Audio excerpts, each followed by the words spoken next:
I was on Facebook the other day and just sort of scrolling through, and I was in one of the support groups for reactive dogs. And one of the posts there was talking about how she felt like a failure because now she had a dog that she had to muzzle, and how bad she felt. And I thought, well, that's interesting. I don't think I have that kind of an emotional response to having to use a tool like a muzzle. And then it hit me. That's a great topic. We should talk about muzzles and why muzzling is not really what you think it is to the dog, and the truth about building trust and confidence. So that's what we're going to be talking about today, my friend. Let's get into it. Are you worried that your fearful dog may hurt someone or something else? Do you have to prepare just to take a walk around the block? Hi, I'm Tracy, and I too had that dog. The one that you could only walk at nighttime when no one else was around. And I felt ashamed, and oh gosh, I wish that people could just see the dog that I know and love. I wanted the confidence to be able to walk my dog and not have to worry about who or what was around the corner. And I kept telling myself that if I just keep doing obedience drills and distracting with treats, that things would get better. Until I found the secret. Fear is not something that you can train out of a dog. In this podcast, you will find tips to help build your dog's confidence naturally, communication and understanding to foster that trust, and how to address those fear-based behaviors effectively so that you can enjoy a stress-free life with your dog. So if you're ready, stop chopping those chicken wieners, grab your notebook, and let's get to it. Hello, and welcome, my friend. It's Tracy. I am super excited to be here. I'm telling you, I am coming off a boot camp high, y'all. I am coming off a boot camp high. This is the last day. I'm a little sad about it. After I record this, I'm gonna have to go and do one more live in my boot camp. I want to just say a huge shout out to those that joined the Calm Down Dog Boot Camp. Paisley and I, we were just in the car. We were just talking about how much fun this has been and how much we enjoyed meeting all of the people. Paisley was helping. She was in the chats. There was a couple times, I'm going to say this, there was a couple times I looked over at Paisley and she's laughing. And I'm trying to do my presentation, so I don't have the chat up. That was the whole thing. I'm like, I will get distracted. I'm like squirrel, so I have to stay focused. So I was like, you will monitor the chat and just, let me know if there's questions, that sort of thing. So that was her gig. She was over there laughing. And I would look over and I'd see her and I'm like, okay, wait a second. What are you laughing at? And she's like, oh, we're just having a great time over here in the chat. And I was like, now I feel like I'm left out. There's some trauma happening there. But it was a great time. I think maybe next week I'm going to have Paisley and I will do an episode together. We'll just talk about our experience and what it was like for this boot camp. But the boot camp was amazing. We had so much fun. It was so nice. I added an extra day. Like I was like, I don't want this to end. So I added an extra day. That was 100% for me. But it was a lot of fun. So thank you to everybody who joined. If you're like, oh, I missed out on that, we'll do it again. We're definitely going to do it again. We had so much fun. We're definitely going to do it again. I know you're probably thinking, how does anybody have fun at a boot camp talking about fearful dogs and fear reactivity? We had fun. We had some fun. And so that was great fun. And to those that decided to join us over in the brand new program that is now available, the Fearful Dog Fearless Framework program, we have a bunch of people that are joining us. I am super excited about that. My podcast peeps, you're going to hear more about that coming up. But I'm over the moon. I'm so grateful for everybody. I'm so grateful that people trust to share their journeys with me, and Paisley and I had a hoot. Anyway, We'll we'll definitely do it again. It was a lot of fun. All right, what are we talking about today? Today on the podcast. As I mentioned in the opening, I and this isn't the first time I've heard that, but the poor woman that was talking about, she's been working so hard and trying to do all the techniques and things weren't working, and then her dog started snapping, and now she felt like a failure because she had to start using a muzzle. Like it was recommended by the trainer, by the veterinarian, that she had to start using a muzzle, and she felt like a failure, and that breaks my heart. That breaks my heart. First and foremost, I want to say that you should never feel bad about utilizing a tool that helps your dog navigate the world of Humansville.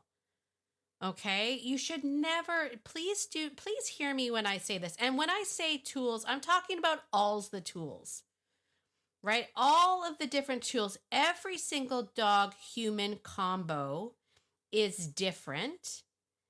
And as a result, we are all using different tools.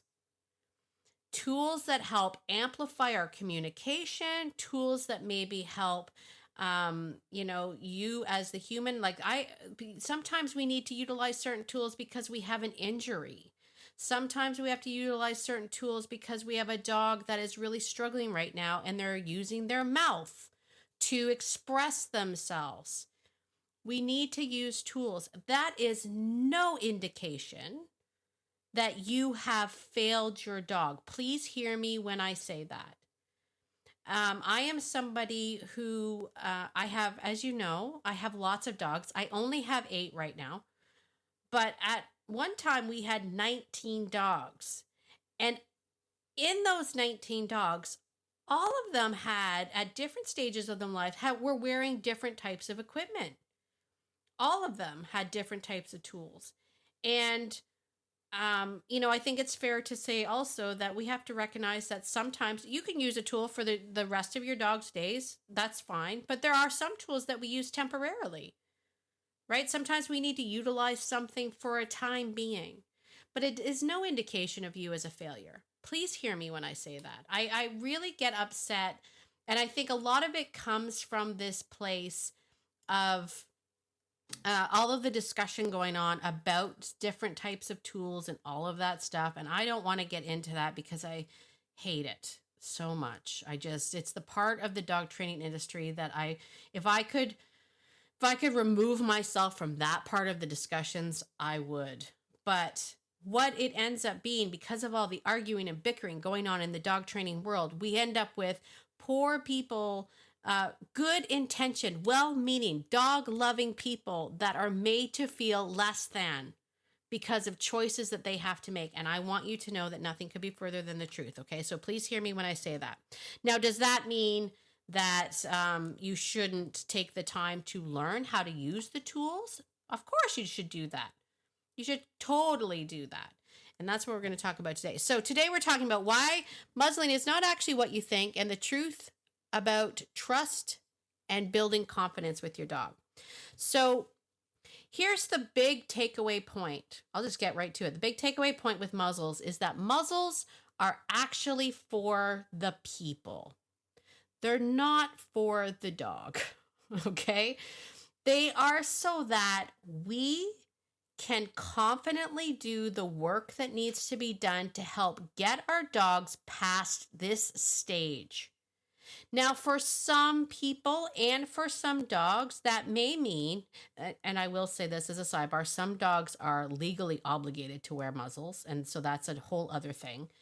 But for some dogs, you may like to, or you may want to keep it on for the rest of their life. That's fine. But in a lot of cases, it is a temporary thing to help us get past a roadblock that we are having within our training. And that can happen a lot. What quite often happens if we don't utilize tools like muzzles, we can stay stuck because we never want to put anybody in harm's way while we're testing the trust building and confidence building that we're doing with our dogs. So I want you to look at it as this is a thing that we need to do to help get us over a speed bump, a roadblock, whatever. Okay. And it's for us, it's for the people. It's so that we can confidently do it and show up for our dogs as the guide they need us to be. If we show up and we are apprehensive or even downright scared that our dog may actually use their mouth to disagree with something, and somebody or some other dog is going to get hurt, we are less likely to even try or show up. Or if we do show up, we show up with such apprehension and such fear in ourselves that there's no way that we can be what we need the dog to be. That's our goal, right? If you've been listening to me for a while, you know that's what we need to do. We have to learn to be what we want the dog to be. If we need our dog to confidently go through this, we need to be confident as well. We can't be walking through life with our dogs going, hope this works out, and I hope this doesn't backfire on me. We can't be like that.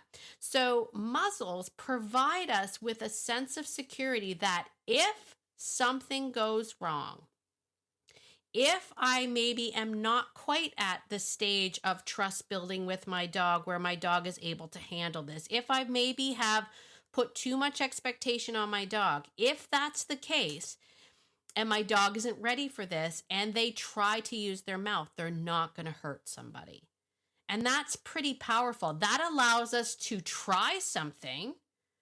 And then if it doesn't work out, we get to go, how interesting. That didn't work. We're going to have to back up a few steps and try something else.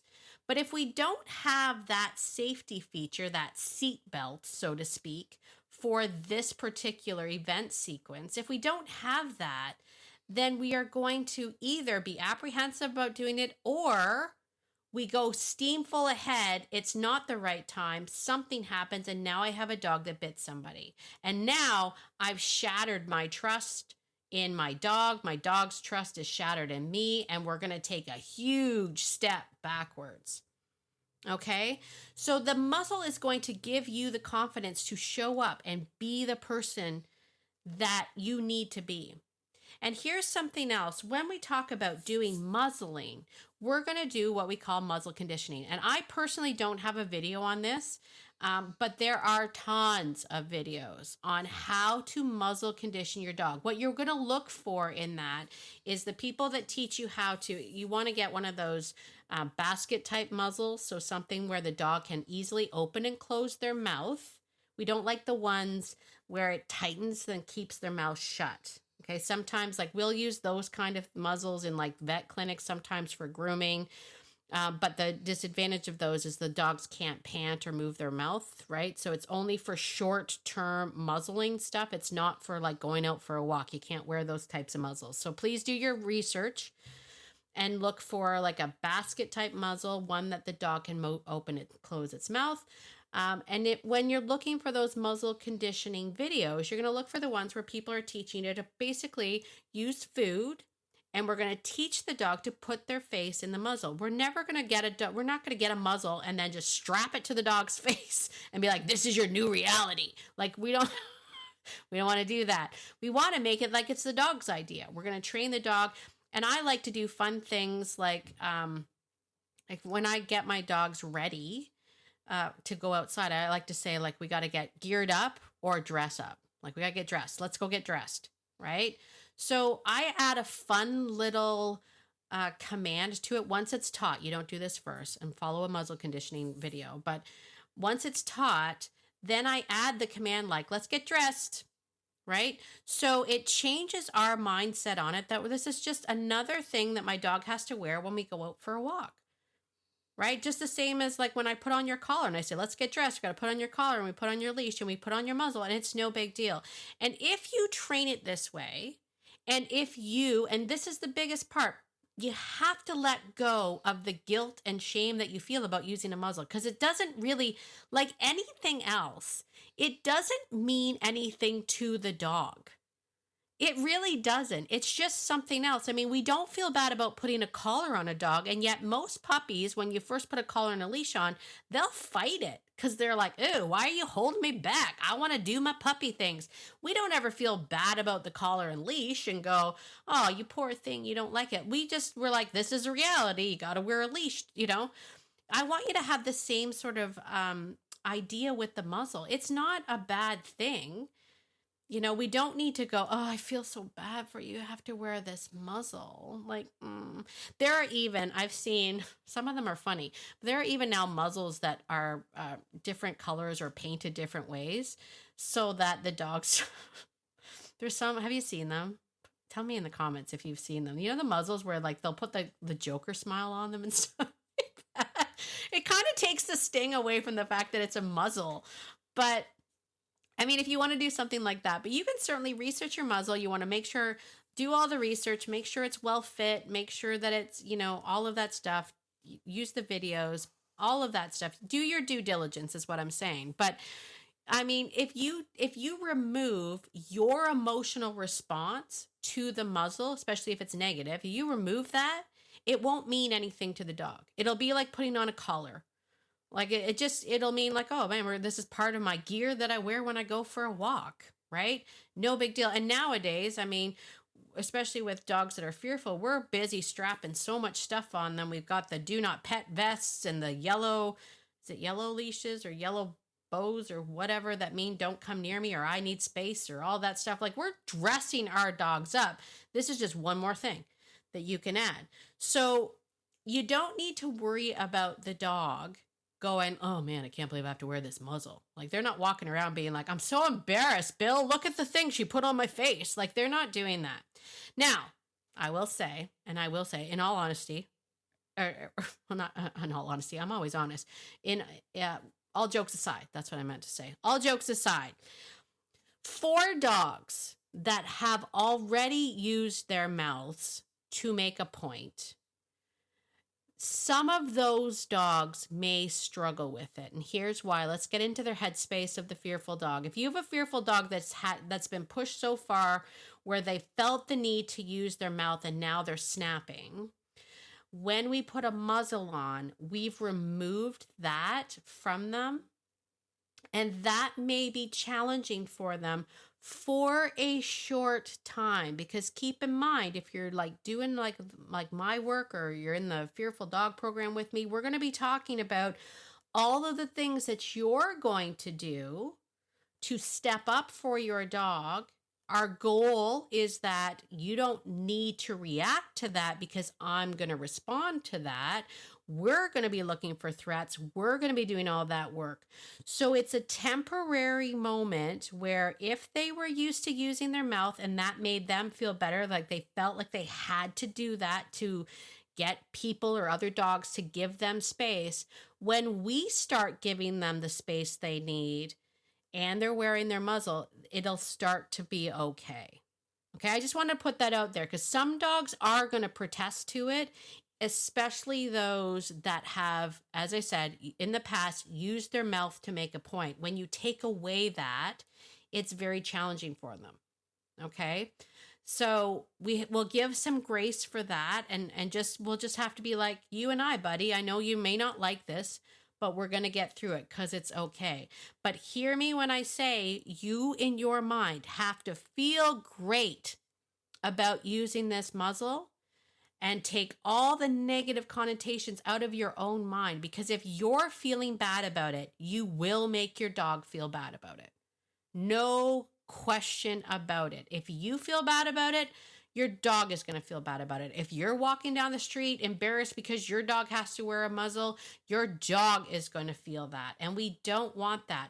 Our goal is to build up their confidence. So you need to walk with confidence. You need to build that trust. You need to be able to take your dog into places so that they can have their, oh my gosh, I'm going to die moment, followed by the, I didn't die moment. And then they go back home and they go back to their comfort zone and everything's okay. And they life layer those experiences as, I didn't die. I made it through that. And if you need a muzzle to help you with your confidence, to allow your dog to life layer as many, oh my God, I'm going to die moments, I didn't die moments, you use the muzzle. Do it for the dog.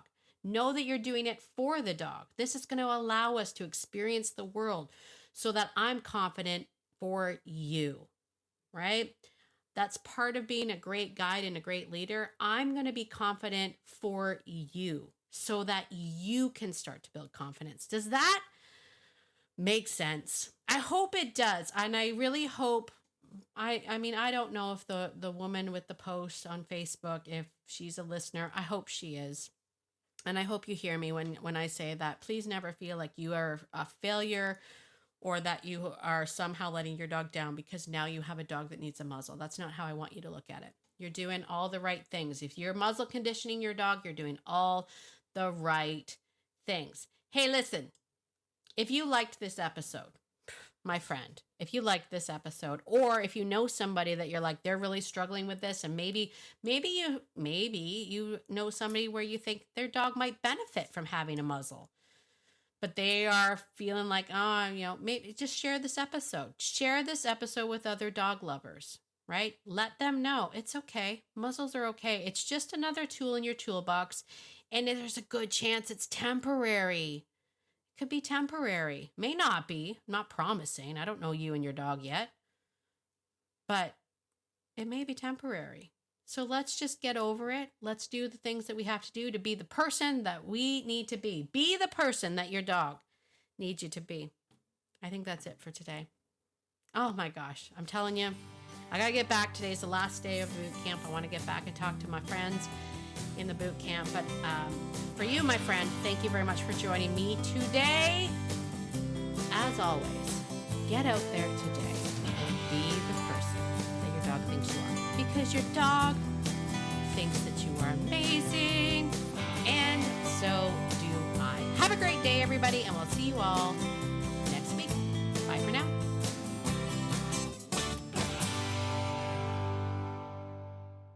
Oh, and one more thing.